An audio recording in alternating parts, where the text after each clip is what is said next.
Durrësi është një ndër qytetet më të mëdha e më të rëndësishme të vendit tonë.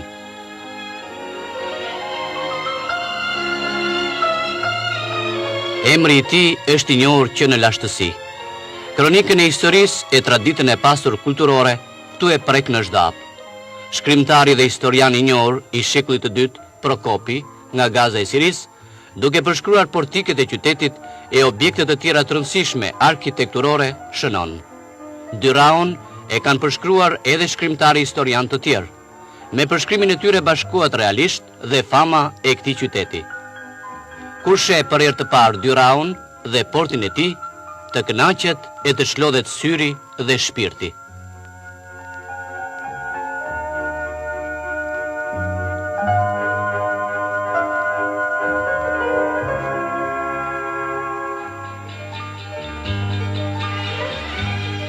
Porti i Durrësit sot është më i madhi që ka vendi ynë.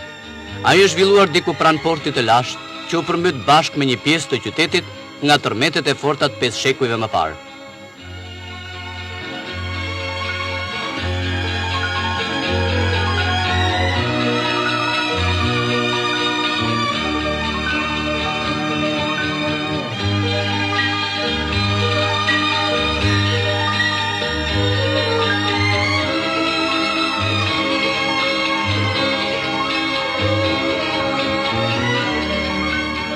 Dhjetra rrugë të ekurta nga i gjithë vendi kryqëzohen në portin e Durrësit. Prej këtej nisen 2/3 e eksporteve tona, të cilat shkojnë në më shumë se 50 vende e në disa qindra firma që ndodhen në 4 anët e botës.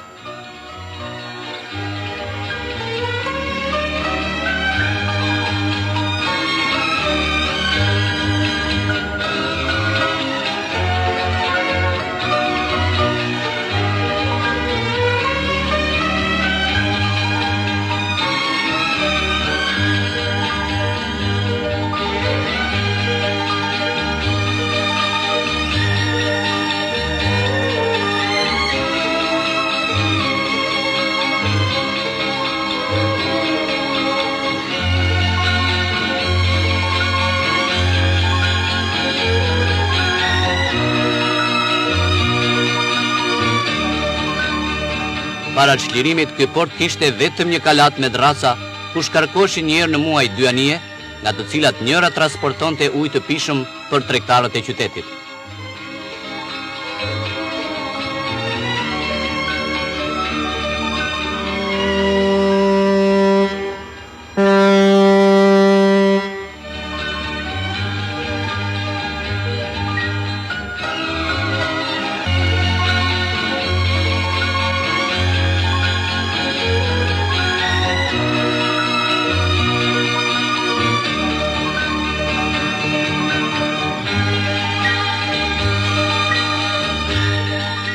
Të përfiturosh të shkuarën, sot e ke shumë të vështirë. Gjithmonë më shumë në kalatët e portit vinë mandra që mbajnë stampat e kombinatit metalurgjik Çeliku i Partisë në Elbasan, uzinës televe në Shkodër, kombinateve të tekstilit në Tiranë e Berat, të trikoteksit në Korçë, fabrikave të çimentos në Krujë, Elbasan e Vlorë, si dhe nën produktet të naftës e shumë mineralet përpunuara e të pasuruara në fabrikat tona.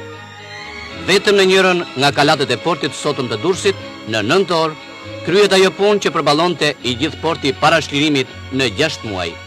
Në vitet e partisë, jeta në portin e Durrësit, si gjithë jeta e vendit, mori ritme të reja, shumë të shpejta, të papara ndonjëherë.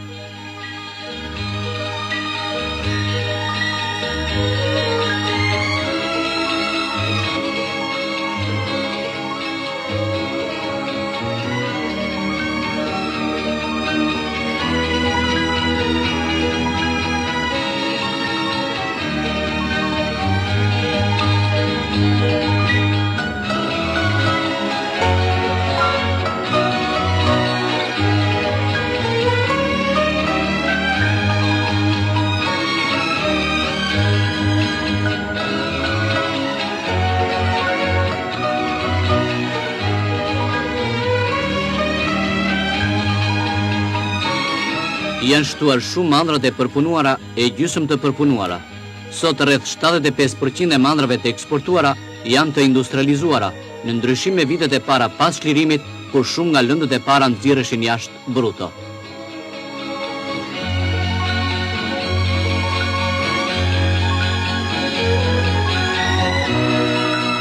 Njerëzit punëtor të portit i përgjigjen rritjes së vazhdueshme të tij, duke realizuar me cilësi dhe parafatit të gjitha detyrat e planit. Janë një brigadë thjesht ngarkim-shkarkimi në portin tonë. Për punën e saj të mirë, ajo është shpallur heroinë e punës socialiste. Gjatë 6 vjetëve ajo ka realizuar planin e 10 vjetëve, duke punuar me moton që është bërë tani më frymëzim për të gjithë, të rrisim kapacitetin e portit, jo vetëm duke zgjeruar atë, por duke shkurtuar për gjysmë afatin e qëndrimit të anijeve në kalatat tona. Tani, në portin e Durrësit, përpunohen rreth 600 anije në vit. Vesh mineralit kromit, në eksportin e cilit zën vendin e tretë në botë dhe të parin për frymë të popullsisë, tani eksportojmë shumë produkte të bakrit përpunuar, mineralet pasuruara të ekurit e të nikelit, magnezite, pirite, pa përmendur produkte të shumëllojta e shumë të kërkuara të agroeksportit ton, të industrisë së lehtë, punimet e shumta artistike e tjerë.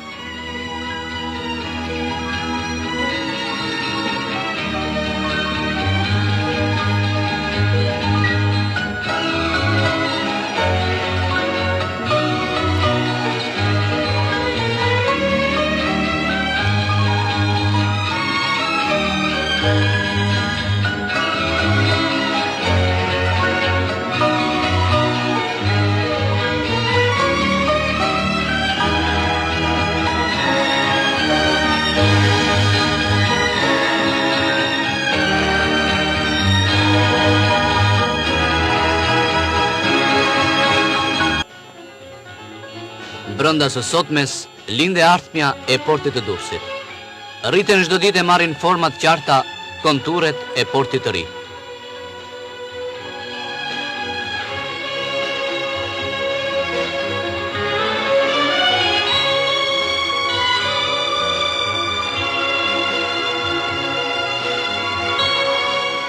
Bëhet ngulje e pilotave prej betoni e krijon imazhet e para të shumë kalatave të reja. Brenda 4 vjetëve ky port i ri do të arrisë edhe 50% kapacitetin e vet.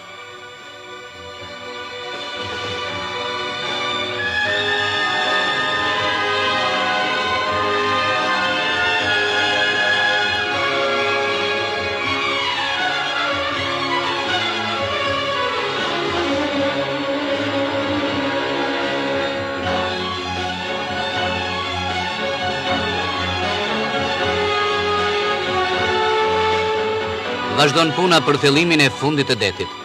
Kalatet e reja që po ndërtohen do të kenë thellësi të mëdha. Në qoftë se sot, në kalatet e portit të Durrësit akostohen një erësh deri në 14 anije të tonazhit të mesëm, në kalatet e reja për herë të parë do të akostohen anije deri në 50.000 tonë.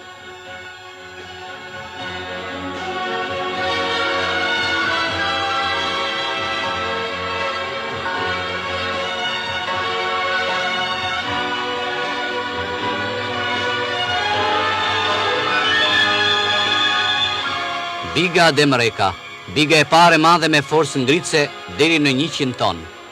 Punëtorët e saj e mbrojtën atë me vetmëim nga dëmtimi në një ditë me furtunë në vitin 1969.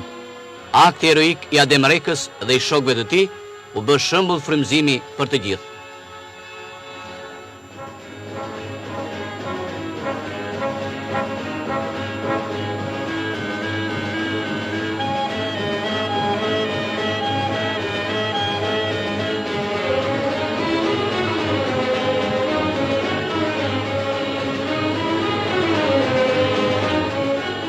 Dhe të porti, me jetën e tij të vrrullshme, është një mjedis tipik i heroizmit gjallë e të përditshëm të njerëzve të punës.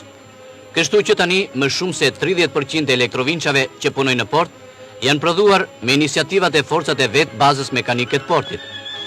Vinçat 5 tonësh të prodhuar, po i paraprind prodhimit të vinçit par 15 tonësh e atij 25 tonësh që janë projektuar e po ndërtohen.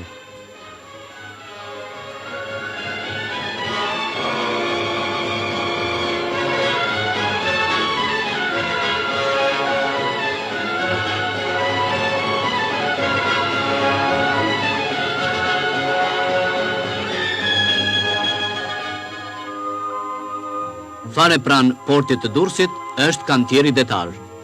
Ai lindi pas çlirimit të vendit në gjirin e portit, nga nevojat për të riparuar e hedhur në det disa nga barkat tona të peshkimit. Nga barkat e peshkimit prej Druri, u morën përsipër e u ndërtuan barkat e thjeshta metalike të peshkimit e të transportit të madrave e të pasagjerëve. Realizimi i ëndrrës për të ndërtuar anije të tonazhit të lartë u bë kështu çdo ditë e më afërt. Në kantierin detar tani më montohen, saldohen e prodhohen pjesët e anijes së parë metalike 2700 tonëshe, që do të jetë pionierja e anijeve tjera metalike të tonazhit edhe më të lartë.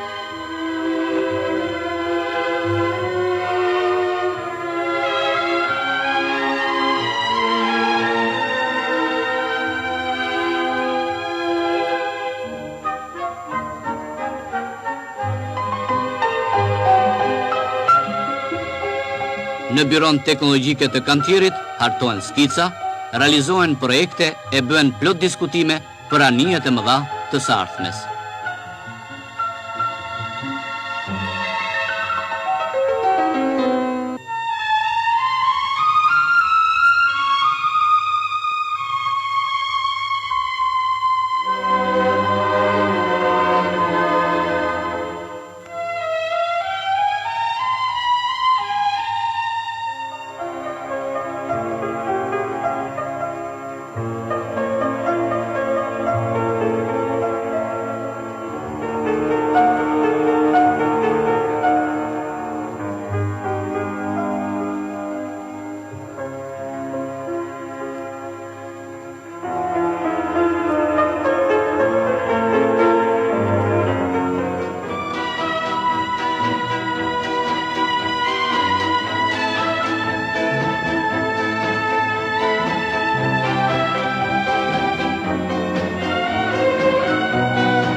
Në vitin 1981, rendimenti për metër linear kalat e kaloi shifrën prej 1000 tonësh në vit, duke vendosur portin ton të Durrësit ndër portet me tregues më të lartë.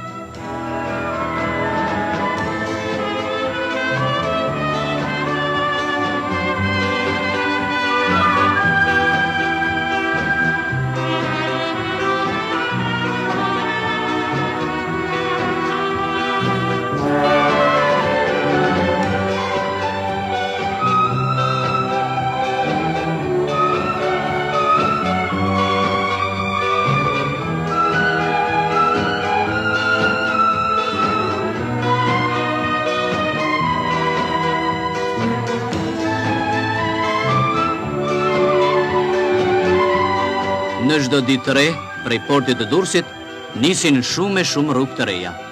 E ai nga këto nisje e pritje rritet gjithmonë më shumë, zhvillohet, transformohet, e dimensionet e tij fitojnë çdo ditë hapësira të reja.